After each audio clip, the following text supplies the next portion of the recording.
Hey guys, welcome back to Shank Outdoors. Thanks for tuning into this episode. No, I'm joking. Very funny. On today's episode, I wanted to talk to you about Instagram. Has Instagram ruined overlanding? To get how I got to this thought in my head was I came across an article, and I just want to read you the beginning of this article because it really got me thinking of the types of people that we do have out there. What is he talking about? Are they doing overlanding for the wrong reasons? It's like an infectious disease, a black cloud swallowing up millennials from all walks of life. With promises of fame, notoriety, and fortune, it projects relentlessly into our news feed a glossy facade of happy, adventurous, hip, young people living the sort of life you've always wanted. But beware, they are not like us. They are a different breed of people adventuring off road, and they have the audacity to call themselves overlanders. The famous saying, do it for the gram. How many people on Instagram are actually doing it for the fad? Because it's the new hip thing. Now, this article is now 3 years old. It was published in April of 2018.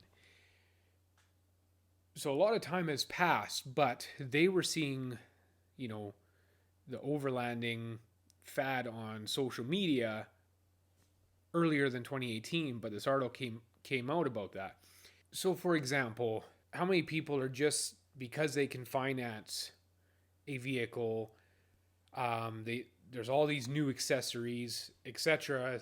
They're getting into this vehicle and heading out, but yet they've never had the past experience off-roading or adventuring in the backwoods, even camping. How many people have never actually grown up camping, but yet have jumped into this overlanding lifestyle because it was a cool new hip thing, but yet for all the elders of the sport, they've been doing it for years, taking a beat up, rundown truck or SUV that has 4x4 capabilities and turning it into this off-road machine that will take them places where no other person wants to go.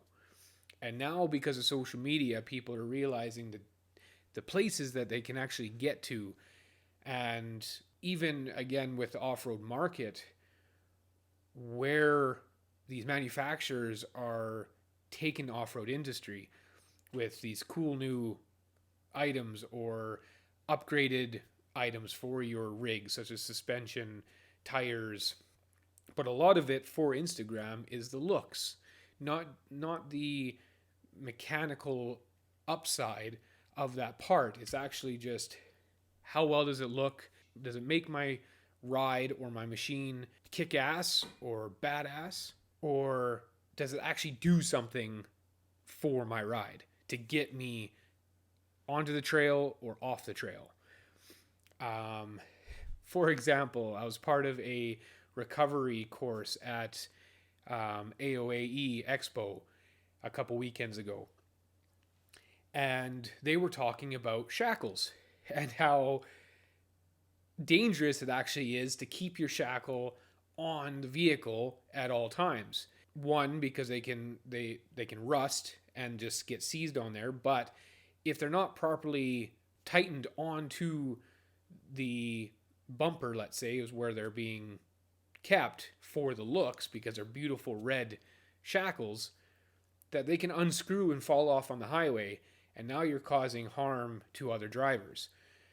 Now, for the elder off-road, the elders of the off-road industry, their shackles aren't going to be that pretty red looking shackle or whatever color they've painted it. Those Instagram photos of those pretty red shackles are more likely what this article is talking about, that they're doing it for the fame, they're doing it for the attention, where a lot of the overlanders or adventurers are doing it because they've been adventuring their whole life and appreciate what it is and what our backcountry has to offer, what nature has to offer. So later in the article, I thought this was a good section I want to bring up, and because it speaks out for everyone. It's sad to see, but you actually see it in any sport because there's always new people growing up and becoming and getting into these sports or niches. And so you'll see it anywhere where something gets really popular. Now they want to do it. For example, boxing has been very popular for many, many years. But most recently, it's been really taken off with the younger crowd because of these social media influencers that have now taken on boxing and are wanting to become these pro boxers. No way that this is going to happen. You hear me? No way. These influencers that are saying that they're boxers, but yet you've had these other boxers that have been fighting for years and have tens of 20s fights under their belts, but no one knows their name. And then you have the social media influencers that have one or two fights underneath their belt, and because they already had the millions of following, they have those millions of viewers now watching them fight boxing. So it really, in a way, doesn't matter what you're doing, whether it's overlanding or boxing, you're going to have the people that are doing it maybe for the wrong reasons. But anyways, back to the article. It says, it doesn't matter how much money you did or didn't spend on your rig, whether you built it yourself or supported a local shop to do the building for you. What matters is how you conduct yourself once you're on the trail as one of the people of the overlanding community. And I just thought that was a great couple sentences there, because it doesn't matter if you decide to build your home built overland trailer or spending, well, nowadays you could go and spend $80,000 on a new SUV and haven't even put anything towards the vehicle for actual off-road use. So we could say tens of thousands of dollars for a rig. Now, like it says, hopefully you've went to a local shop to support them and put all these accessories on your vehicle, or like myself, you would rather get your own hands dirty learning how to put that accessory on or take it off, or because if something breaks, you need to know how to quickly repair it or take it off so it's not in the way to get yourself off the trail or the beaten path, out of the woods, wherever you are.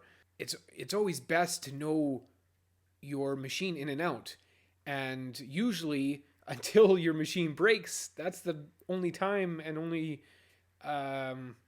is the best time that people actually know their rig, their vehicle. There's just for example, being out on an ATV, UTV, there's so many people in that sport that go out and buy that machine and hit the trail and have no idea even how to properly maintain it. Now, it's a great community where you have others that are willing to teach these newcomers into the sport. But again, you should know your rig before you go out for multiple hours in the bush. Because if you don't know your rig and don't know how to repair it or temporarily fix it so that you can get yourself or have someone help you get yourself off the trail, because there's multiple of us that like to travel in groups or at least have another person with us, because it's a community adventure, right? Like we do like myself, I like going out by myself, but I also like having a friend or a family member in their rig going with me, and sharing that adventure day, that weekend, that week, or that month, or that year for some of you guys.